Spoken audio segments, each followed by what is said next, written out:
I see that there's a trend now of women glamorizing being a housewife, a wife, being married. People glamorize and applaud women when they get married, but marriage is one of the worst things you can walk into if you end up marrying the wrong person. When I got engaged, I decided I wanted to move in with my fiance to see what he's like behind closed doors. And I noticed there were small things I didn't see. For example, at his home, every time I came over, it was always clean. That's something I praised him for because to me, an organized, clean home is extremely important. Once we moved in, all of a sudden he stopped cleaning. I'm talking when we didn't live together, he would always do his bed. All of a sudden now we live together and it's never done. Overall, I saw small things here and there that I didn't like and didn't notice before. Once you get married, you notice the man continues to change. You'll notice even more things you don't like that you didn't notice before. And when a child gets involved, it usually becomes even worse because a child makes both of your living situation 10 times more difficult. When we meet men, everything in the beginning is perfect. We put a lot of time into each other, go on dates, everything's all cute and romantic, and we think we would be with them forever. The reality is divorce rates are really high, especially today. People change during marriage. Some start showing behaviors you never saw, ignored before the wedding. And a lot of men stop putting in effort once they're used to having you around. The romance fades, they get distant, and when things get hard, they become even harder to deal with. Marriage and being a housewife overall is only worth it if you have protection. Men are the world's best promise makers. Men make promises to stay loyal, to give you a better future. They tell you to wait, they tell you to trust them, but they're all liars. Any promise he makes, it needs to be written down on a contract in front of a lawyer for both of you to sign. Let's go over the mistakes I made so that you don't make them as well. Before my husband and I got married, we met both of our families. The families met each other and approved of each other, which is extremely important to having a good marriage. Now, the issues you start to see in his family, pay attention, because most men follow those same footsteps. I'll give you an example. If his family has financial issues, let's say they make good money but don't know how to spend it properly and always end up relying on the next paycheck, most likely your partner will have the same trait. Next, my husband is from a different religion than mine and I converted to his. My mistake was not doing proper research into the religion I was getting into and the laws of the country to understand what laws protect me and which ones don't. A lot of people who want you to convert into their religion will only show you the good and only talk about the good, but they'll hide the bad. I ended up finding out that, and I'm taking full responsibility for my stupidity, okay? That my husband can divorce me whenever he wants, but if I want a divorce, my husband gets the final say. If he chooses that we don't get a divorce, nothing I see matters, unless of course cheating and abuse is involved. So in the religion I married into, there's this thing where a guy writes a certain amount of money he's willing to give you as a gift for being married to him, and both of you have to agree on the amount and sign the contract. But I'll admit,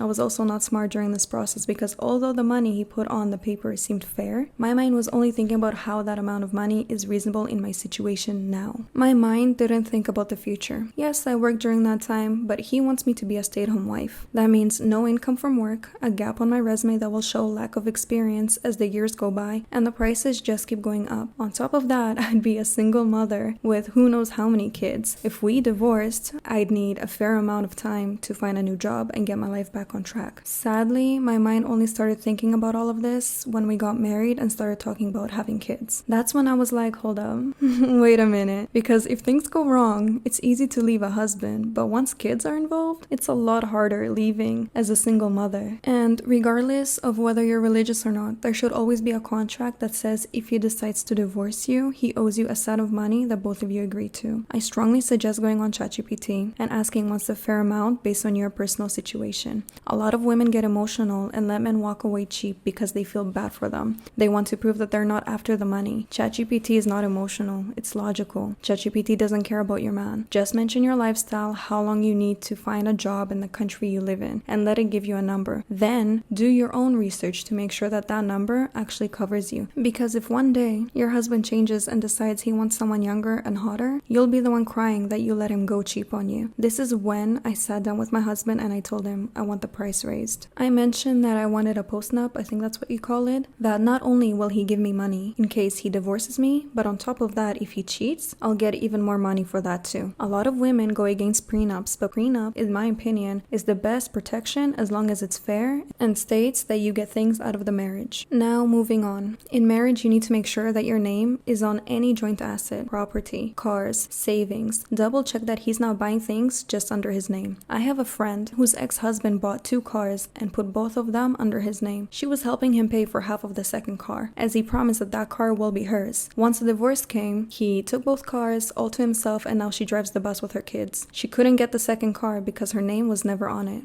Another example, some men will buy their mom's house and they'll put it under her name. So on paper, it looks like she's the one paying for it, but it's actually him. He can make all promises in the world about how that house will be for both of you, but if you get divorced, you'll get nothing. Next thing, you have to have your own bank account that only you control. I walked into the marriage with a good amount of savings. I don't want to have a joint account. I put my money into investments so it keeps growing while I'm not working, and to make sure that I have savings if things don't work out. I made an agreement with my husband that what I do is not free labor. He has to pay me a set amount every 2 weeks. I also suggest having a side hustle, whether it's YouTube, TikTok, dog walking, or part-time work. It's never smart to rely on a man 100%. When you have your own money, you have power. A lot of men financially abuse women when they know she has no money and depends on him. That's why she stays. When you have your own money, you're not scared to put your foot down. If he disrespects you, you're not scared to talk back or leave because you know you can do it without needing him. Next, always keep proof of anything you bought or did. If you bought the couch, car, house, microwave, I don't care, screenshot receipts and save them. If you're a housewife, send him photos of what you cooked. Show him you made him food for when he gets back. Pictures of house being cleaned, clothes folded, taking care of the baby, or taking the kids to soccer practice. Did you help him renovate the house? Support him through school? Help him run his business? Write it down and save proof. If you ever get divorced, you can argue that you sacrificed your earning potential and deserve compensation. Before I forget, keep copies of important papers like house ownership papers, car papers, investment account info, and crypto wallet details. This is in case things go bad and he tries to hide or move money or stuff that you own. In my prenup, I wrote, if he divorces or cheats on me, he owes me a set amount of money. He has to pay me every 2 weeks for being a housewife. I get a share of any business, investment, or crypto he makes while we're married. If there's abuse, he has to leave the house, not me. I keep the car and the home until sorted legally, and he pays my legal fees. If we have kids, he pays full child support, school, clothes, medical care, and extra expenses. His debt is his. Mine is mine. After divorce, if he owes any money, I do not have to pay for it. I also made sure that it specified how much and for how long he must support me financially after divorce. Any property bought during marriage, house, cars, valuables, will be divided. There were more things I added. I might remember them later, but these are like my top for now that you must include. Okay, now I remember, I also demanded that I know all of his financial information. I can access any bank account and see where his money goes. I have access to his crypto wallet, pension, insurance, and investments. Just because a guy pays for everything doesn't mean that you shouldn't have access to his bank accounts. My friend is a stay-at-home wife. Her man paid for everything until she finally checked his bank and realized he had no money. On top of that, he owes a lot to the bank from loans he took. They don't have a prenup, which means if they divorce, she might have to pay the money he owes too. There are some men out there that don't know how to spend money. If you're dealing with someone like this, don't allow them to fool you that a paycheck is coming soon. Having savings is extremely important. Health costs money, and no one knows what can happen tomorrow. If you're dealing with someone that doesn't know how to save, I suggest he tells you how much money he's bringing in and when. Sit together, go over what needs to be paid, bills, rent, groceries, and find ways to save, because owing money to the bank and not having any savings is not a good position to be in. If your man refuses to give you access to his phone, bank, or anything else, I don't care what excuses he gives, you married the wrong man. In my opinion, think twice about your marriage if he's not open with you. His money is your money, and you deserve to feel comfortable and trust him in your relationship. The man you marry should always be a little afraid of you, because if he knows he's messing up, you can leave. Men who are a little afraid of you will give you access to everything you need so you can have peace of mind. Some men trade, do crypto, or invest and hide the money from their wives. Make sure you know if he's doing this. Next, if something happens to him, make sure he has a will that leaves you a fair share of money and property. Some men leave everything to their mom or someone else. In many countries, if you don't have kids, half of his stuff can go to his parents or brother or sister. Always keep a copy of that will in your hands. Here are things that you need to watch out for.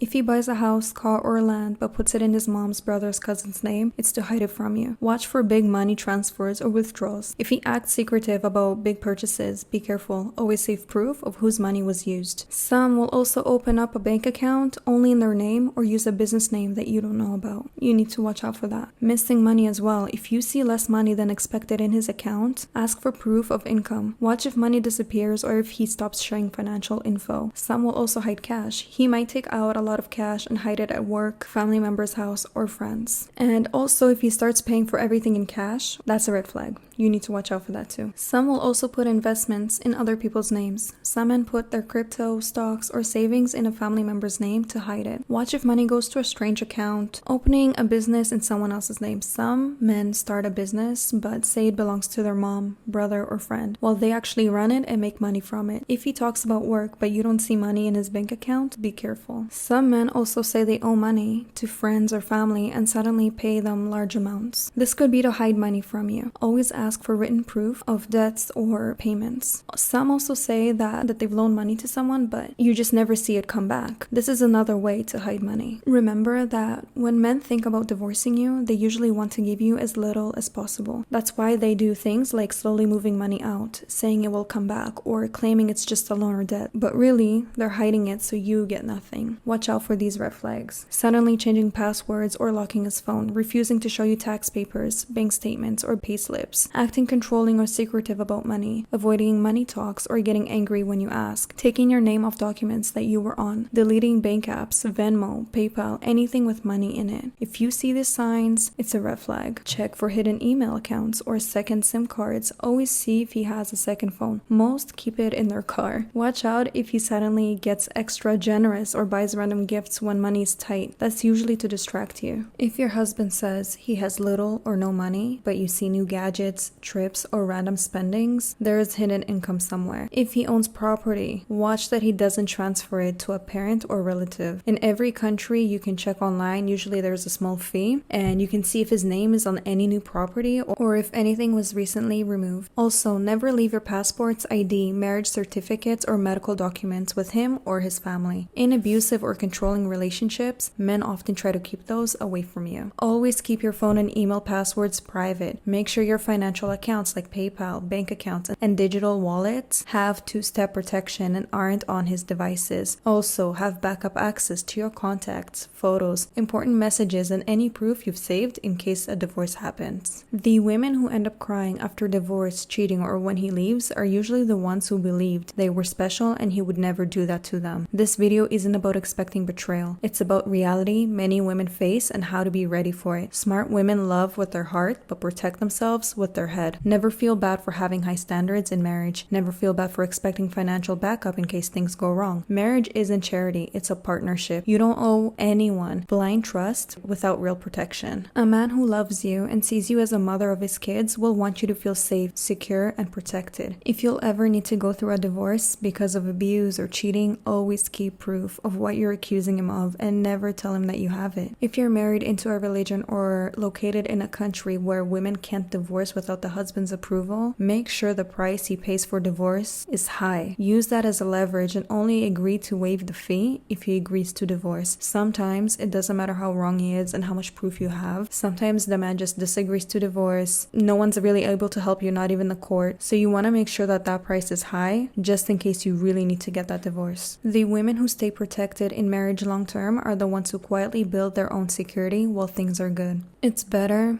if a man doesn't know how much money you have in your account. It's smarter to say you don't have much. When a man is struggling financially but knows you have money, he'll pretend to borrow it from you. He'll ask you for, like a certain amount, promise to pay it back, but never does. You basically become his bank and he doesn't have to pay you back because there's no consequences. Even men who have money do this to save their own and spend yours. And also, when it comes to prenups, don't forget a lot of men are smart. Even if you have a prenup, they think about how to benefit themselves the most. You want him to pay for, divorcing or cheating on you. Now he'll flip it on you and write that if you divorce him or cheat on him, you'll have to pay that same amount too. Now, another great example about me. I'm a minimalist. I think that's how you call it. I don't like to wear a lot of jewelry on me. I don't buy that much stuff because I don't use it, need it, or want it. Because of this, it's really easy for me to save money. And that's one of the reasons why I have such a good savings. My husband caught on and said, hey, instead of giving you money every 2 weeks, how about I just buy you whatever you need? You don't need that money anyway, you barely spend it. Guys, guys, never, ever agree to this kind of deal. Men will always find ways to go cheap on you. They'll still find ways to give you as little as possible. Know your worth. Not only do I get money, but on top of that, he buys me everything I want with his own money. I care more about things that hold value. Gold, property, luxury items like, I don't know, Rolex watches, things that actually have value, stocks, education. I couldn't care less about things that drop in value like Gucci product, luxury cars, and anything that drops value fast, I could care less. If you're like me, you have to make sure that that paycheck he gives you every 2 weeks is high, because the fact that you're the one cleaning, you're the one cooking, you're the one doing everything, and he doesn't have to pay extra for another person to do it, you have to know your worth. You have to generally look at how much a cook makes, how much a cleaner makes, all of that, and add that up and tell him that's your bill every 2 weeks. Do not feel sorry for them at all, because they will not feel sorry for you when a divorce hits. Anyways, moving on, ladies, remember, a prenup is not a bad thing. A prenup protects what's yours. If you own anything before marriage, like a house, savings, business, or even future inheritance, a prenup will make sure that that stays yours. It makes divorce smoother. If things don't work out, a prenup can save you time, money, and stress. No messy court fights. Everything is already agreed on. If you build a business or become super successful during marriage, you can protect what you earned. A prenup only works if it's fair and protects the both of you. If it says you get nothing from his money or doesn't cover your future earnings or the time taking care for his kids, do not sign it. If it protects only his house, savings, and business, you'll lose out on what he builds during marriage. Lawyers usually work for who pays them, so always read and understand the prenup. Get your own lawyer if needed. Do not sign something you don't get. If you're young and broke and he's rich, a bad prenup means you give your time and body for free. Prenups must be updated if you become a mom or start helping in a business, or otherwise you're just basically risking getting nothing for your sacrifice. Never sign a prenup that says he will not pay you after divorce, or that you leave with only what you brought in, or that he keeps everything, even the house where you raise the kids. Also, get life insurance with you as the main person to get the money. If you rely on him for money and he dies, you need to be safe. You don't want to lose him and the money. Also, if you're not working, make sure he's putting money aside for your retirement too, not just his. Anyways, thank you guys so much for watching. I love you all.